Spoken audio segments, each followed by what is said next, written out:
현대판 십상시 논란이 온 나라를 뒤흔들고 있는데요.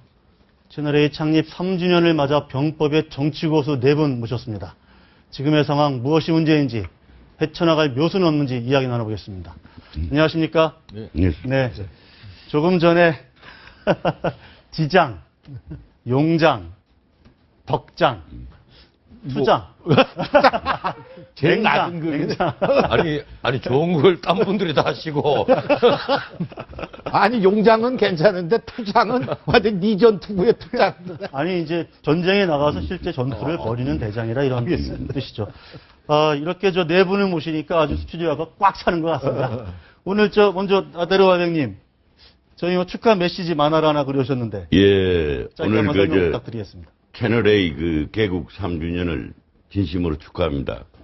예, 오늘 그리고 이 자리에 우리 시사병법에 내놓으라 하시는 훌륭하신 선생님들하고 같이 앉으니까 제가 많이 떨립니다. 예, 오늘 좀 많이 지도도 해주시고.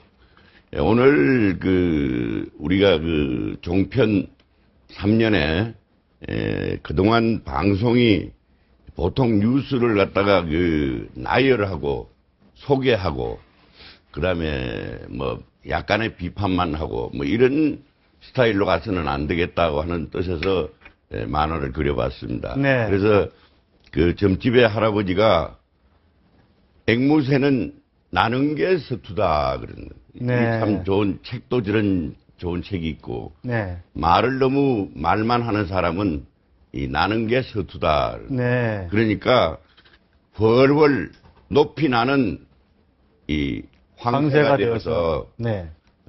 조금 멀리 보고 또 바로 보고 바로 가는 그런 방송을 앞으로 해주시는 채널A가 되었으면 더 좋겠다는 뜻에서 만화를 그렸습니다.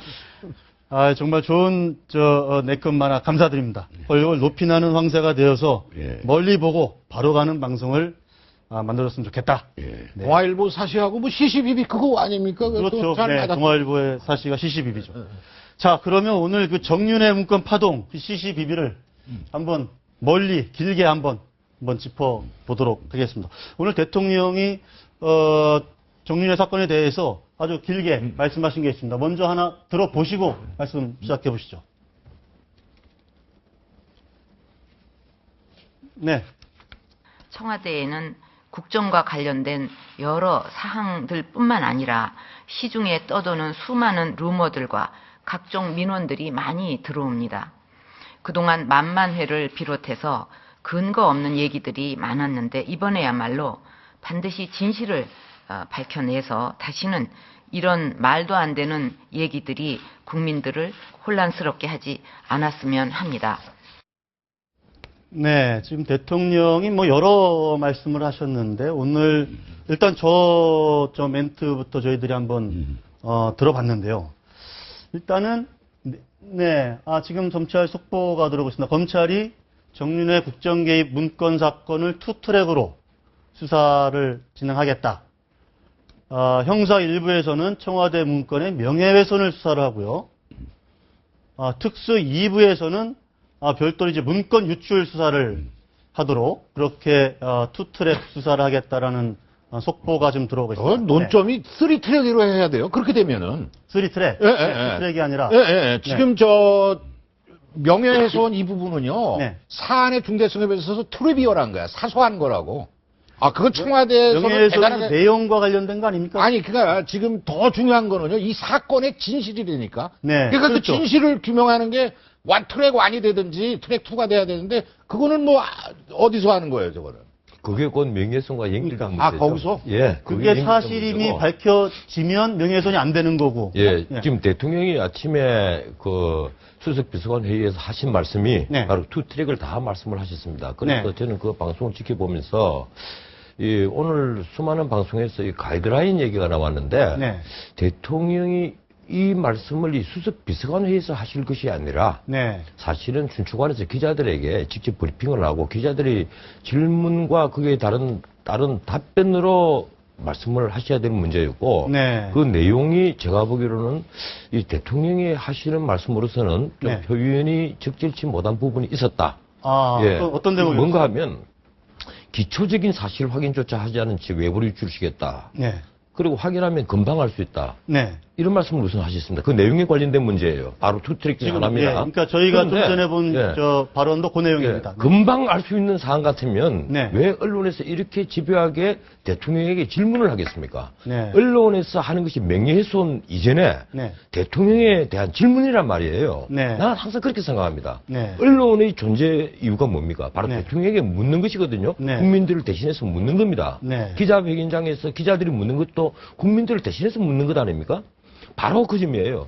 정윤회가 비선 라인으로 작용한 것이 맞습니까? 아닙니까? 하는 그 질문이란 말이에요. 네. 거기에 대해서 이제 과도한 표현이 있으면 그건 세계일보가 책임을 져야 될 문제입니다. 네. 그리고 두 번째 트랙인 말도 안 되는 얘기가 나간 기본 책임. 이게 이제 부적절한 출신이 확인된 사람은 지위 고하를 막론하고 일벌백계 하겠다. 네. 그리고 오늘 고소를 한 것이 바로 이 국가 그 공용문서 네. 그래갖고 불법 유출한 데 따른 책임입니다. 그렇죠. 그런데 금요일 날 청와대 대변인은 처음에 그 문서 사실을 부인을 했다가 시인을 했다가 오락가락 해버렸거든요. 예. 그렇다면 이제 청와대에서 이 문건이 청와대 문건이고 공용 그 기록물 네. 관리를 하는 겁니다. 등재를 한. 네. 이 공용 기록물 관리법에 의해서 고소를 한 것이라면 네. 등재를 했다는 얘기예요. 네. 그런데도 아직까지 청와대 대변인 쪽에서는 거기에 대해서 어떤 브리핑이 없습니다. 이것이 등재된 공용 문서인지 아니면 사본인지 네. 아니면 기초 초안인지. 네. 그래서 오늘 또 다른 방송을 보면 정치평론 하시는 분들이 마치 초안이라는 식으로 말씀하시는 분이 많은데 네. 그렇다면 공용기록물 관리법 위반으로 고소를 할 리가 없죠. 초안 같으면 등재가 안 됐을 테니까. 네. 그래서 이 투트랙에 관해서 대통령께서 이렇게 마치 검찰 수장이 하시는 말씀을 했단 말이에요. 법으로 음단해라. 네. 그런데 이 검찰은 준사법권이라고 우리가 부릅니다. 네. 검찰은 독자적인 판단을 해야 되는 거예요. 근데 이 고소가 되면 검찰은 수사를 해서 명예훼손에 해당되는 부분이 있는지, 네. 그리고 또 이 공용기록물 관리법에 위반된 것인지, 그걸 철저히 이제 밝혀서 의법 처리하면 되는 것이고, 이 죄책은 사법부가 결정하는 거죠. 네. 아니 말씀 중에 죄송한데 율사분이 되셔가지고 계속 이거를 리걸 어프로치, 율사적 접근을 하시는데 이거는 정치적 사안입니다. 그리고 국기문란이고 나라가 뒤집혀질 사안이에요. 대통령이 누굽니까? 우리가 박근혜 대통령을 뽑았지 무슨 정윤회 씨를 뽑았습니까? 어떻게 그 핵심방이 말이지 소위 문고리 3인방이 거기다가 보고를 했다라는 이런 문건이 돌아다니냐 이거예요. 거기에 등록하고 안 한 게 중요한 게 아니라 이거 사안 자체가 박 대통령 말씀하셨듯이 국기문란인 거라니까요. 이거 엄단해야 되고 누군지 반드시. 또한 아까 말씀드렸듯이 네. 진실이냐 아니냐. 그리고 박 대통령께서 얘기했지만은 만약에 허위 사실 저거 했다면은 세계일보 문 닫아야 돼요. 그리고 여기 이거를 증명한 게 그런 냄새를 풍겼다. 조금이라도 잘못 행동 보였다. 그러면은 다 잘라야 돼 내일부터. 저는 그렇게 봅니다. 예. 그러니까 지금 이제 다시 추리면 이제 그 문건의 내용의 진위 여부라는 게 하나가 있고, 그렇죠. 이제 그게 또 명예훼손과 관련되는 그렇죠. 거죠. 그리고 문건이 유출된 그렇죠. 거, 제가- 유출된 거 이제 두 가지로 나눠서 이야기를 좀 해야 되는데. 제가 우리 신돈영 선생님이 흥분하셔서 말씀하시니까 제가 짧게 하나만 해명서 말씀드릴게요. 이것이 이제 국기문란으로 보면 국기문란이 되겠죠. 네. 특히 청와대 권력 핵심에 있는 청와대의 문건이 함부로 유출이 됐다면 네. 그것이 공용문서, 그 관리문서가 맞다면 네. 그 유출한 것은 국기문란에 해당될 수가 있겠죠. 그런데 사실 더 큰 문제는 방금 말씀을 하신 대로 비선 라인이 만약에 인사 문제와 정책 문제에 관여를 했다면 네. 제가 지난 금요일에 말씀드린 대로 이건 십상시 사건이에요. 네. 이건 굉장히 중요한 문제입니다. 네. 그래서 이건 명예훼손이라는 것은 어떤 의미에서는 신선생님이 말씀하신 대로 사소한 문제일 수가 있어요. 네. 명예를 훼손하고 안 하고의 문제보다도 국가의 그 정책과 그리고 인사 문제에 이 공적인 시스템이 작용하지 않고 네. 사적인 비스라인이 작용을 했다면 그건 민주사회가 아니죠. 그래서 지난 금요일에 말씀하신 대로 그건 정말 그 자체가 국기문란이지 그렇죠. 문서가 유출된 것보다는 그 자체가 국기문란이에요. 알겠습니다. 자, 그러면 그 앞에 지금 말씀하신 그 내용, 그야말로 그런 국기문란, 그러니까 문서 유출에 대한 국기문란이 아니라 그야말로 비선 라인이 작동한 해서 국기문란 사건이 벌어진 건지 유출된 그걸. 것도 국기문란, 그 내용도 그렇죠. 심각한 국기문란. 그 내용은 훨씬 더 큰 국기문란이라는 네. 말씀이신데. 자, 이 박사님. 그런데 지금 정윤회 측 이경재 변호사, 저희 우리 취재 기자가 직접 만나고 왔습니다. 뭐, 언론 인터뷰는 극구 사양을 해서, 저희들이 직접, 영상을 찍지는 못했습니다만, 이렇게 이야기를 했습니다. 그 내용이 삼류 정치 드라마다. 무슨 김정일 암살 시나리오 영화 만든 것과 별 차이가 있느냐. 이렇게 완전 소설이다. 이렇게 좀 주장을 했는데, 지금 그 관련된 정호성 비서관도 문건의 정확도는 0%다. 이렇게 언론에 이야기를 하고 있고요. 지금 정윤회 측에서도 사실이 아니다. 이렇게 주장을 하고 있는데, 또 이거를 최초에 만든 것으로 알려진 박경정은 내용에 대해서는 말할 수 없다. 이렇게 조금 사실인 듯 양 말하고 있거든요. 그 내용의 진위 여부 어떻게 지금 외부에서 좀 보셨습니까? 저는 이건 세 가지로 봐야 되는데요. 네. 첫째는 이 내용이 사실이냐. 그렇죠. 네. 그게 첫째고요. 둘째는 이게 어떻게 새 나갔느냐. 네. 그리고 셋째는 왜 이런 일이 생기느냐. 네. 근데 사실은 첫 번째, 두 번째는 앞으로 조사로 하면 밝혀질 것이고, 네. 그리고 왜 이런 일이 생기고 있느냐. 네. 저는 이것이 더 심각한 일이라고 생각합니다. 네. 네, 왜 이런 일이 생기면 안 되는 건데요. 네. 네, 그래서 첫 번째, 두 번째에 대해서는 앞으로 이제 조사라고 수사라면은 밝혀지겠죠. 네. 저는 이게 어떻게 새 나갔느냐에 대해서는 제가 청와대 구조라든지 그런 걸 잘 모르니까. 네. 그거는 저희가 조금 네, 이따 다루겠습니다. 청와대 그건 기자를 연결해서. 잘 모르겠는데요. 이게 왜 이런 일이 생겼느냐 하는 데는요, 이게 결국은요, 네. 실세라는 것이 양면의 칼이다 이렇게 보아지는 것 같아요. 네. 지금까지 모든 정권에서 실세가 항상 있어 왔어요. 네. 그리고 박근혜 대통령은 청와대에 있을 때 그 실세들에 의해서 정말 그 나라가 멍드는 것을 아버지 밑에서 많이 봤단 말이에요. 네. 그리고 결국 두 실세 갈등에 의해서 아버지가 이렇게 돌아가셨고 네. 그런 걸 봤단 말이에요. 그러니까 실세는 절대 두면 안 되겠다라는 생각을 했고요. 지금까지 보면 실세가 하는 일이 항상 부정적인 게 계속 대두되어 왔단 말이에요. 네. 예를 들어서 옛날에 장세동 씨 같은 사람도 실세였고, 박철원 씨가 실세였고, YS 때도 실세가 있었고, DJ 때도 예를 들어서 실세가 이제 권노갑 씨, 박지원 씨 이런 분들이 실세였고, 이렇게 쭉 있었단 말이에요. 그리고 이명박 정권에 와서는 이상득, 네. 박형준 이런 분들이 실세였고, 네. 그런 거를 계속 봐왔기 때문에. 박영준. 그래서 실세를 두지 않겠다라는 생각을 계속 하신 것 같아요. 네. 네, 그래서 실세가 없이 실세나 측근을 최소화시켜서 청와대를 들어갔단 말이에요. 네. 그러고 났는데 우리나라 정치는 실세에 익숙해요. 대통령을 직접 만날 수 없으니까 실세가 네. 있어야 되는데 네. 이게 대통령이 어떤 결정을 내리는 것에 대해서 국민이나 언론이 왜 저런 결정이 왜 내렸지? 어떤 실세가 만든가? 이런 생각을 하기 시작을 하는 거예요. 네. 거기다 예를 들어서 DJ 정권에 권노갑 씨 저건 권노갑 작품이야. 네. 저건 누구 작품? 이게 되는데 네.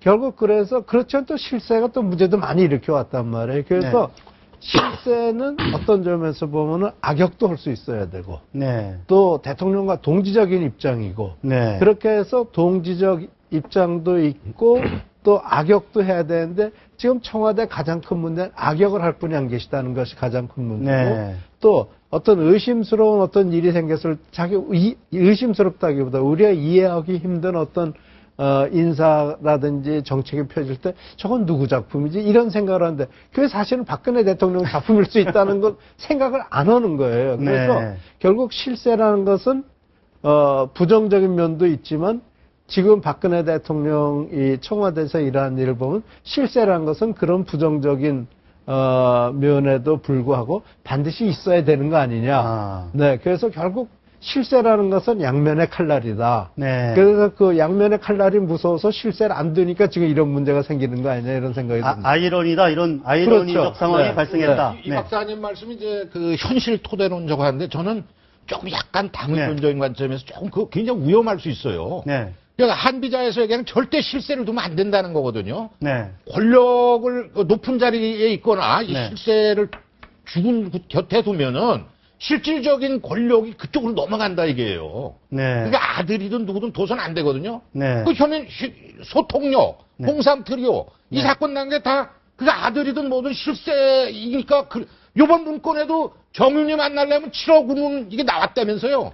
그 문건 일단은 뭐 거기에는 이게 말이죠. 부분입니다. 뭐 확인. 그거 면접비로 7억 원 낸다는 게 이게 얼마나 대단한 거예요? 네. 이 사실은 뭐 사실인지는 알 수 없고. 네. 그것은요, 그거는 오늘 아침에 보니까 그 대통령 학하는 그 함성득 교수가 한 5, 6천만 원 뭐 이렇게 알선 수재했다고 그러나요? 그래서 대법원 확정 판결 받고, 수감됐죠.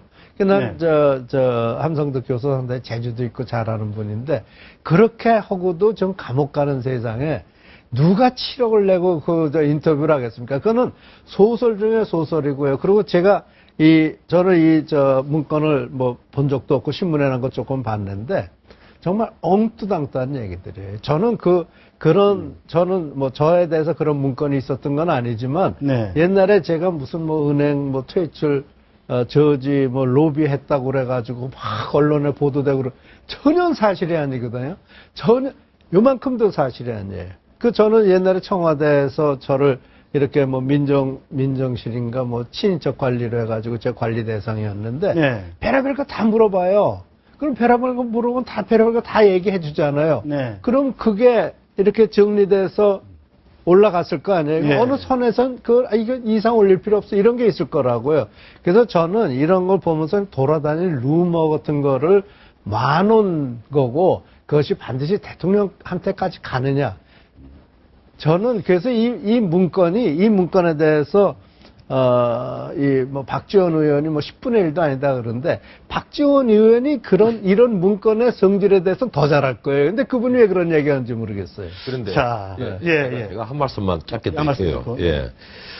방금 우리 이영작 박사님께서 물론 DJ 정부 때 친인척 관리 대상이었으니까 이제 저렇게 말씀을 하실 수가 있는데, 그 당시에 실세가 K 전 의원 우리가 다 잘 알지 않습니까? 네. 그리고 아들들. 네. 예, 그리고 실제 이 문민정부 들어와서 이 최고 권력자의 그 측근을 만나는데 돈을 주고 만난다는 것은 사실 공공연한 비밀사항입니다. 비밀사항이었어요. 과거에. 지금 나는 박근혜 정부 들어와서는 그런 일이 있다고 생각하지 않습니다. 네. 그런데 우리가 오늘 지금 실세 얘기들을 하는데, 제가 아까 시스템이라는 얘기를 했지만 민주주의가 성숙된 바로 그 첫 증거가 실세 이런 것이 없어진다는 거예요. 시스템으로 돌아가기 때문에 실세가 있을래야 있을 수가 없습니다. 실세를 누가 만나봤자 아무 소용도 없고. 예. 근데 이명박 정부가 처음 출발했을 때 천신일 씨가 이명박하고 가장 막역한 친구고 가장 가까운 실세다, 이렇게 소문이 나니까 노건평 씨가 천신일 씨를 세종호텔에서 만납니다. 그렇죠. 만나서 박인차를 우리 패밀리에 넣어달라. 네. 이런 식의 요구를 하거든요. 네.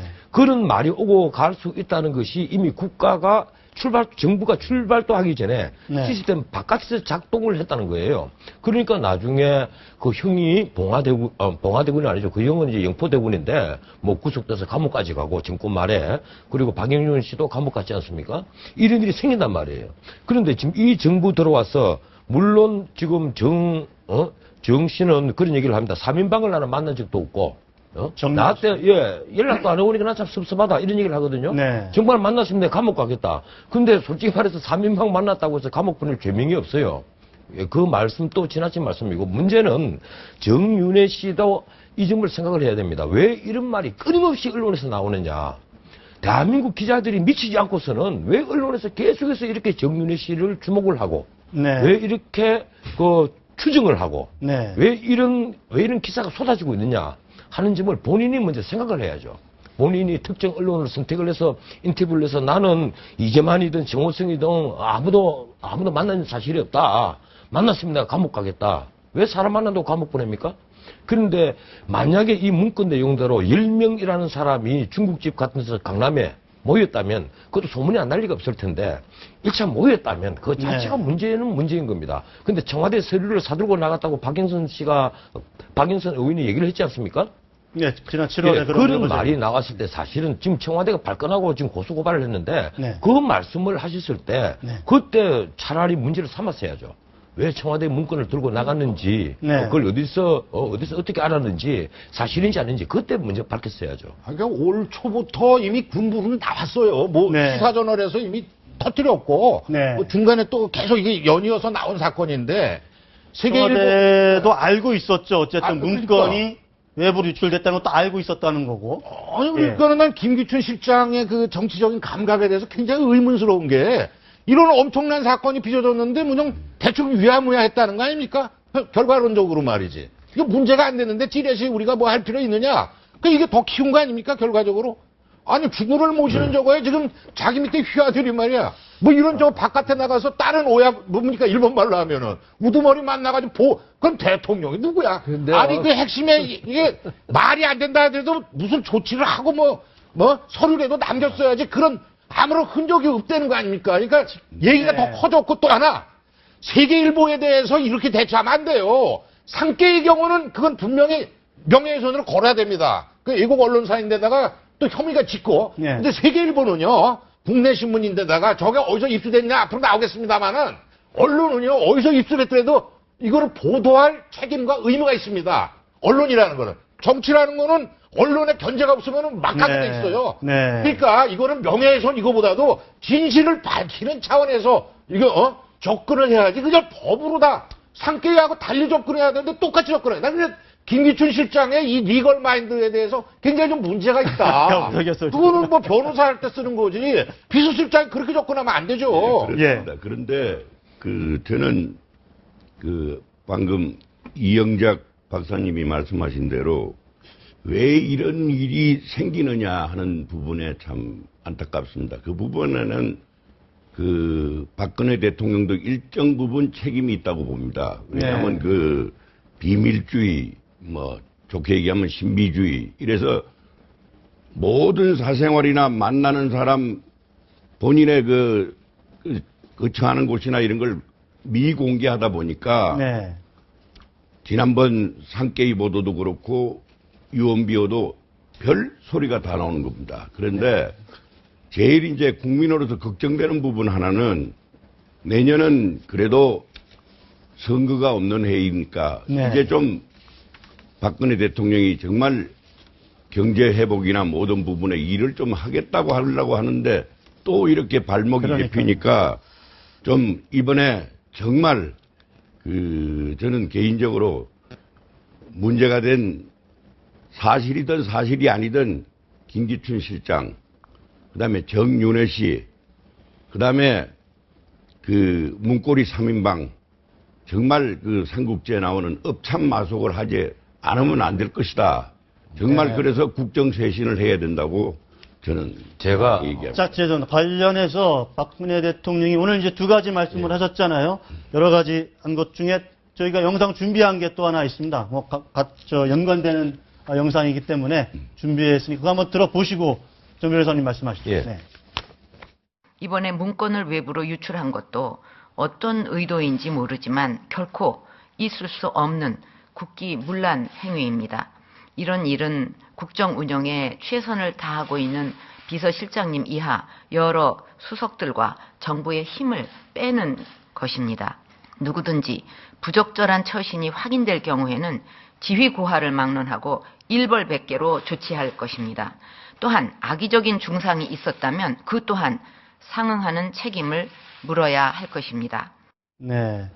지금 김기춘 실장을 옹호하거나 그런 건 아니고요. 보호하거나 그런 건 아니지만 어쨌든 비서실장님 이하 청와대 수석 그리고 정부의 힘을 빼는 거다. 이렇게 말씀을 하셨어요. 그런데 정말 이 내용이 진실이 아니고 이 언론사에서 전부 다 떠들고 있는 내용이 악의적인 중상까지는 아니더라도 잘못 알고 보도하는 것이라면 사실 대통령과 청와대가 좀 유무스럽게 넘길 수도 있는 문제예요.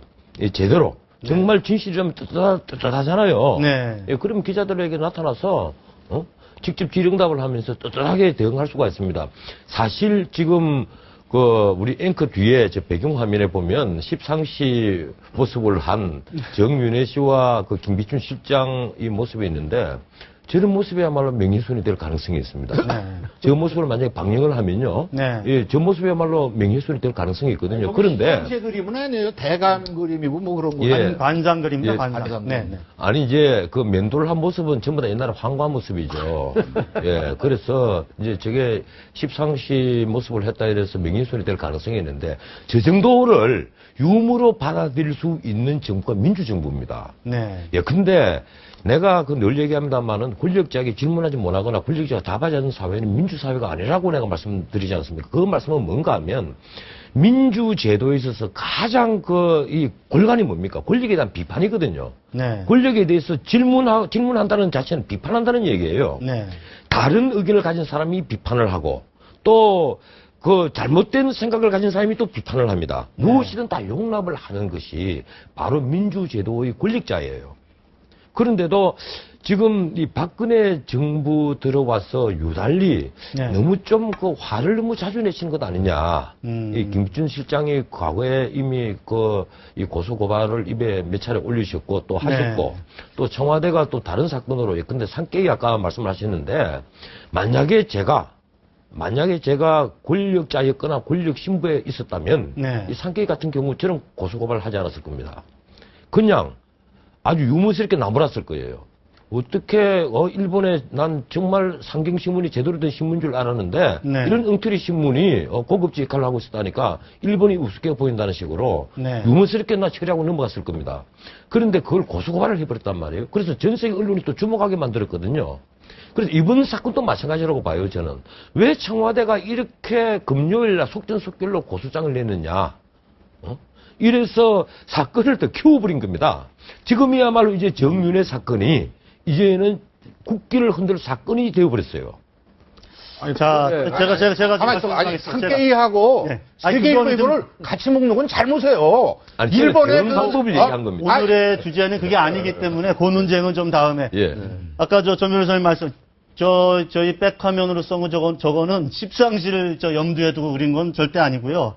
예, 영화 관상을 패러디한 거고요. 그리고 요런 지금 대통령이 오늘 수석 비서관 회의에서 한 걸 보면 요런 말을 했습니다. 거의 2년 동안 제대로 발 뻗고 쉰 적이 없는 날들이었습니다. 그만큼 나라에 산적한 일들이 많아서 휴일도 없이 시간을 쪼개서 써왔습니다. 이제 이렇게 말씀을 하시면서 그런데 이런 일이 벌어졌다. 이게 일종의 지금 집권 이제 2년차, 3년차를 향해서 가는데 이런 사건이 터져서 일종의 국정의 발목을 잡으면 어떻게 하느냐. 이런 취지의 이야기를 좀 한 것 같아요. 그러면서 아마 강하게. 그러니까 나는 박근혜 대통령께서 말해요. 저는 많이 읽으신 분이에요. 이분이 뭐 열국지, 뭐 한비자, 관자 다 읽은 걸 알고 있거든요. 춘추자전. 근데 한비자를 읽으셨을 때만 알 테지만은 천하는요 넓기 때문에 혼자서 다스릴 수가 없는 겁니다. 독지 동력, 혼자의 지혜와 힘으로는 한계가 있어요. 그건 하구냐 상중하에서 중지 중력을 쓸 수 있어야 돼요. 천하의 인재는 많다고요. 천천히 말씀해 주세요. 왜냐하면은 박근혜 대통령이 다른 건 다 잘하는데 인사만 나오면은 요번에 인사에 이게 정말 디폴트에 말이지 아주 그냥 결정타인데 제가 볼 때는 그러니까 천하의 인재를 다 써야지. 자꾸 수첩 인사만 쓴다 이게요. 알겠습니다. 아니 할 말은 아니지만 말 나온 김에 21세기에 1970년대 김기춘 실장은 또 뭡니까? 아니 그 얘기를 왜 갑자기 지금? 제가 볼 때는 그 얘기는 갑자기 좀 논리가 비약이 된 것 같고요. 그런데 오늘 대통령이 수석비서관 회의에서 하신 말씀 중에 저는 참 객관적으로 봅니다. 국민의 한 사람으로서 대통령께서 이 지나친 표현이 있었어요. 근데 이 청와대에서 비서실장 이하 전부 다 이 휴일도 쉬지 못하고 헌신을 한다. 당장 우리 국민이 가지고 있는 것이 세월호가 침몰했을 때 7시간 동안 대통령께서 뭘 하시느냐. 어떻게 이렇게 대통령께서 단 한 명도 못 꺼냈느냐. 네. 이 정부에 대해서 말입니다. 네. 그렇게 의문을 표시하고 있는데 대통령께서 휴일도 전혀 쉬지 못하고 열심히 일하고 있다 이렇게 말씀을 하시니까 저는 사실 그 매달 마지막 수요일에 문화의 날이다 이래서 대통령께서 뮤지컬도 관람하고 영화도 관람하고 평소에 그걸 참 좋게 봤어요. 뭐 그렇게 했는데 나 이번에 이렇게 지금 정기국회에서 이 여야 타결이 난맥상을 일으키고 한데 근데 이번에 탁구도 치시고 체조도 하시더라고요. 나는 그날 사실 그 시간에 차라리 여야 대표들하고 전화라도 하고 설득을 하고 미국 대통령 그렇게 합니다. 미국 대통령은 정말 어려운 현안이 딱 부딪혀가 있고 거의 시간을 다투고 있다면 대통령이 일일이 전화를 걸어서 설득을 해요. 그게 바로 대통령제입니다. 문희상 대표가 문희상 위원장이 거부하지 않았습니까? 대통령이. 물론 만나자고. 네, 만나서 하자고 그랬더니 거부해버렸거든요. 거부해가지고 결국은 여당만 만나게 됐고요. 그 다음에 전 변호사님 말씀하신 가운데 실세가 있으면 안 된다는 말씀을 하셨는데요.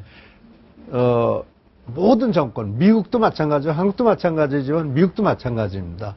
예를 들어서 카터 대통령이 왔을 때는 조지아 마피아가 다 왔다고 그랬고, 그 다음에 닉슨 대통령이 됐을 때는 캘리포니아에서 다 그 사람들 데려고, 그 사람들 결국 워터게이트 사건을 일으키고 말아서 닉슨이 불명예 퇴진했지만요. 레이건도 마찬가지고요. 예, 레이건도 클린턴도 아칸사 마피아 다 데리고 왔거든요. 그 사람들이 실세예요. 그 사람들이 실세인데 그 사람들이 어떤 좀 문제를 일으켜서 미국에서도 트래블 게이트 사건이라고 해서 그게 이제 특검까지 갔었는데요. 그 특검을 7년 했습니다. 7년 하고 아무것도 안 나왔어요. 또 지금 옷 로비 사건 있죠. 99년도에. 그 옷 로비 사건이 DJ가 저건 마녀사냥이라고 그랬어요. 굉장히 그래서 반발을 했다고요. 그렇죠. 아무것도 나온 거였어요. 실제 전혀 없어요. 그때는요, 사람들이 누가 뭐고 쭉 이렇게 나왔어요. 무슨 법무부 장관 부인이 어쩌고, 무슨 근데, 잠깐, 옷 로비 사건은 그걸로 무리가 엄청나고 문제가 있었다고. 그러니까. 자, 기회 드리